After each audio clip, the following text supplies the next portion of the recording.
नमो भगवते वासुदेवाय. श्लोक 23 आणि 24.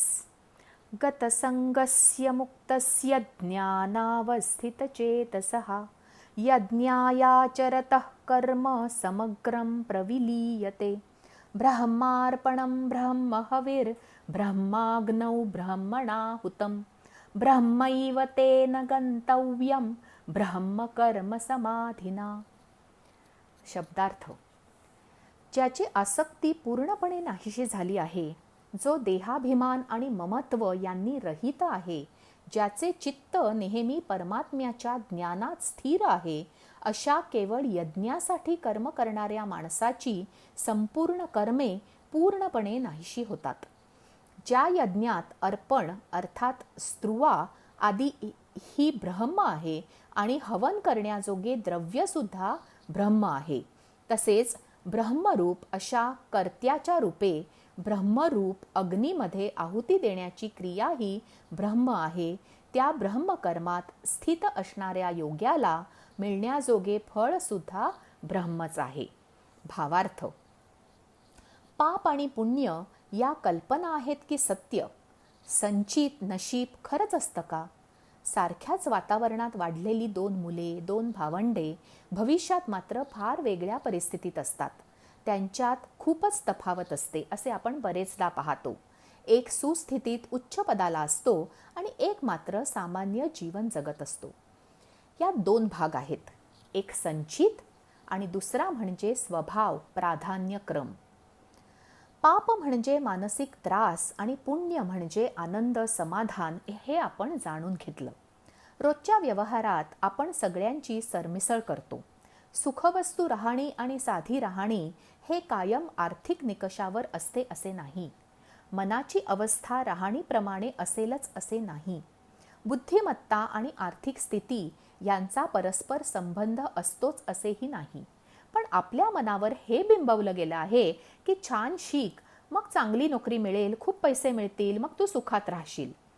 जगी सर्व सुखी असा कोण आहे, असंही म्हणून गोंधळ वाढवून ठेवला आहे. प्रत्येक जण म्हणतो की मी मजेत आहे, पण मजेत राहत मात्र नाही. कृष्ण भगवान सांगतात की माझे चिंतन कर, तू सुखी होशील. माझे म्हणजे त्यांनी सांगितलेल्या विचारांचे. गीतेत कृष्ण सतत एकच गोष्ट सांगतात की वाट्याला आलेले काम आनंदाने आणि निरपेक्ष वृत्तीने कर. अपेक्षा कशा नाहीशा होतील? शरीर आणि मनाचा फार विचार केला नाही तर. अतिविचार हेच नाशाचे मूळ कारण आहे. हा काय म्हणेल, त्याला काय वाटेल, हा माझा तो परका. सतत मनात येणारे विचार कसे थांबवायचे? मनाला भगवत ध्यानात गुंतवायचे आणि शरीराला भगवत पूजनात रमवायचे. विचार करायचा तर चैतन्याचा करायचा. असे झाले तर मग करू ते काम यज्ञ होईल. यज्ञ म्हणजे काय? समर्पण. देवाला समर्पित करायचे, देवाला साक्षी ठेवून करायचे. देव म्हणजे काय? देतो तो देव आणि घेतो तोही देव. अन्नग्रहण हा आपण यज्ञ मानतो.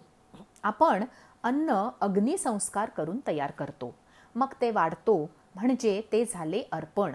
मग ग्रहण करतो, ही झाली आहुती. जेवल्यामुळे जे पोट भरले, समाधान मिळाले, आनंद मिळाला, हा झाला प्रसाद. काय केले तर अन्नग्रहण हा यज्ञ होईल? अन्नासाठी सामग्री आणताना ती कष्टाच्या पैशाने कोणालाही न फसवता आणली, योग्य ठिकाणाहून योग्य प्रकारे आणली.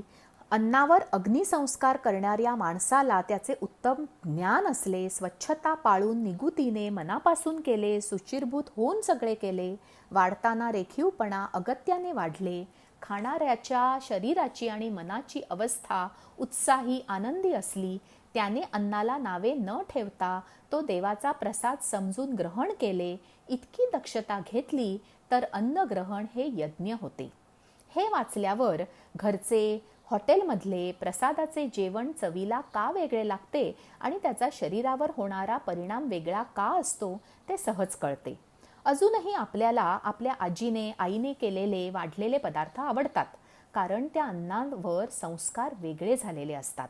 समाधान मिळणे इतक्या गोष्टीवर अवलंबून असते.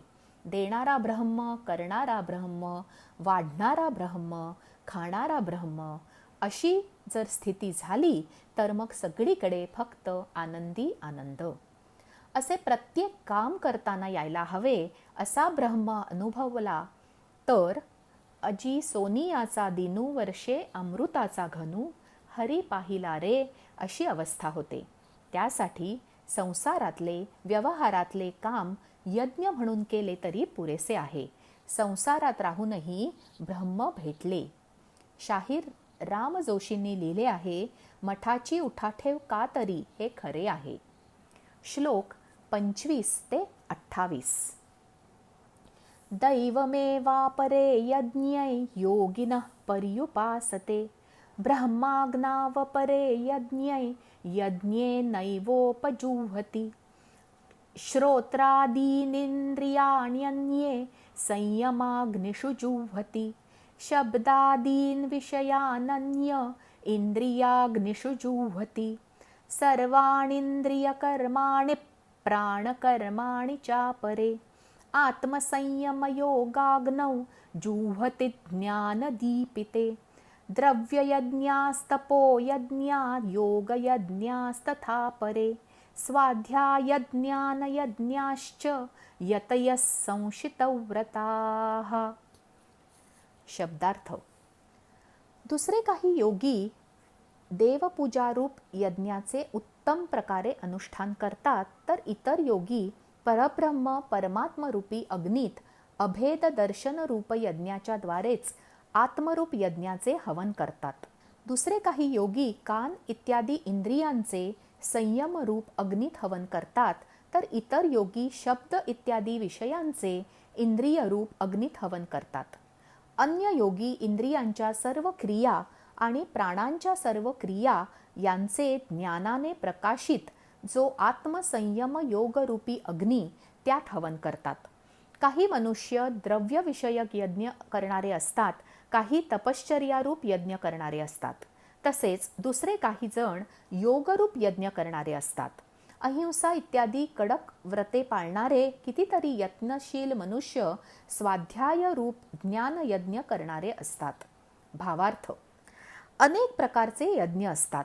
प्रत्येक कर्म यज्ञ होऊ शकते, करणाऱ्याचा भाव महत्वाचा. एक गोष्ट आहे, काही मजूर मंदिर बांधण्याचे काम करत असतात. एक माणूस त्यांना विचारतो की तुम्ही काय करताय? त्यावर प्रत्येक जण वेगवेगळे उत्तर देतो. एक जण म्हणतो, राबतोय कुटुंबासाठी, दिवसभर राबीन तेव्हा हातातोंडाची गाठ पडेल. दुसरा म्हणतोय, वाहतोय ओझी, लई बेकार जिंदगी आहे, जा तुमच्या वाटेनं. तिसरा म्हणतो, पोटापाण्याचा उद्योग आहे, कष्ट करायलाच हवेत. चौथा म्हणतो, देवाचं काम आहे साहेब, देऊळ उभारतोय, माझा हातभार लागतोय, खूप छान वाटतंय. म्हटलं तर सगळ्यांचं म्हणणं बरोबर आहे. कष्ट सगळेच करत होते, पोटासाठीच करत होते, पण दृष्टिकोन प्रत्येकाचा निराळा. त्यामुळे मिळणारे मानसिक समाधान अर्थात वेगळे. आयुष्यात असंच तर असतं. मिळेल ते गोड मानलं तर सगळं छानच, नाहीतर मग चिंतातूर जंतू. मिळालेले 60% गुणही उत्तम वाटतात, नाहीतर 90 मिळूनही 10 कुठे गेले हा विचार पाठ सोडत नाही. काही भक्त नेमाने मनोभावे सगुण ब्रह्माची षोडशोपचारे पूजा करतात. काही नैवेद्य फळे फुले देवाला अर्पण करतात. सात्विक समाधानाने त्यांचे मन भरून जाते. ते इतके एकरूप होतात की निर्जीव मूर्तीतही चैतन्य जाणवते.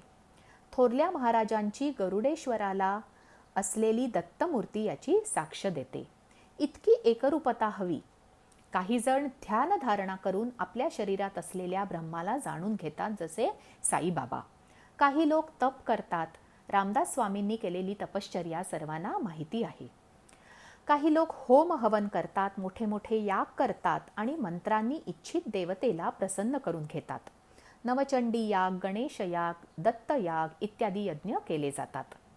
भागवत सप्ताह, गायत्री पुरश्चरणही केले जाते. काही लोक नेम व्रत अनुष्ठान करतात. चातुर्मासात अनेक पाळले जाते. 16 सोमवाराचे व्रत केले जाते. काही लोक अहिंसेचे व्रत पाळतात, पण अहिंसा काया वाचा आणि मनाने पाळली पाहिजे. फक्त शाकाहारी असले म्हणजे अहिंसा पाळली असे होत नाही. शब्दानेही कोणाला दुखवायचे नाही. बोलून दाखवायचे नाही हे समजू शकतो, पण आवश्यक असताना बोलले नाही तर ती हिंसाच झाली. विनाकारण मारामारी तर करायचीच नाही. दुसऱ्याला त्रास होईल असे वागायचे नाही. व्रत पाळण्याचा हेतू हाच असतो की व्रत पाळता पाळता तो सहज स्वभाव व्हावा. बाबा आमटे अभय बंग यांनी समाजसेवेचे व्रत आजन्म केले. बहुतेक वेळा ज्ञानाने व्यावहारिक आणि आध्यात्मिक प्रगती साधली जाते. याला सकाम उपासना मानले जाते. निष्काम उपासना केली तर त्याचे फळ अमूल्य असते. समाजासाठी असेल तर त्यात लोकांचे कल्याण होते. हे लोक देवमाणसे किंवा संतच म्हटली पाहिजेत. जे सातत्याने यज्ञ करतात त्यांचे तेज वाढते. आपल्याला त्यांच्या सहवासात ते जाणवते. असे पुण्यात्मे ज्या भूमीत जन्मतात त्या भूमीत जन्म घेणे आणि राहणे हे पूर्व पुण्य मानले पाहिजे. आपला विश्वास असो अथवा नसो, त्यांच्या पुण्याचा यज्ञाचा आपल्याला आपल्या नकळत फायदा होतो हे निर्विवाद सत्य आहे. असे अनेक अज्ञात योगी भारतभूमीत आहेत. हिमालयात आहेत, नर्मदा किनारी आहेत, आपल्या अवतीभवती असतात. आपल्यात त्यांना ओळखण्याची पात्रता नाही. आपल्याला अजाणता एखादा अनुभव येतो आणि त्यांचे अस्तित्व अधोरेखित करून जातो. कित्येकदा आपण कठीण प्रसंगातून सही सलामत बाहेर येतो. अनेक परीक्षांना सामोरे जातो. ते फक्त आपल्या एकट्याच्या जोरावर नाही हे वारंवार जाणवते. कोणती तरी शक्ती आपल्याकडून ते करून घेते. ती शक्ती आपल्यापर्यंत या योगीजनांमुळेच पोहोचते. ते आपल्याला कृतज्ञता व्यक्त करण्याची संधीही देत नाहीत. त्यांना ओळख सांगायची नसते, मोठेपणा नको असतो, प्रसिद्धीपासून दूर राहतात. हीच त्यांना ओळखण्याची सर्वात मोठी खूण आहे. जसं प्रकाश देण्यासाठी सूर्याला विशेष काही करावं लागत नाही. आपण मात्र त्यांच्याविषयी कृतज्ञ राहिले पाहिजे. त्यांना फरक पडत नाही, पण आपल्याला नक्की पडतो. गोपाल कृष्ण महाराज की जय. आजचे निरूपण इतकेच. जय श्री कृष्ण.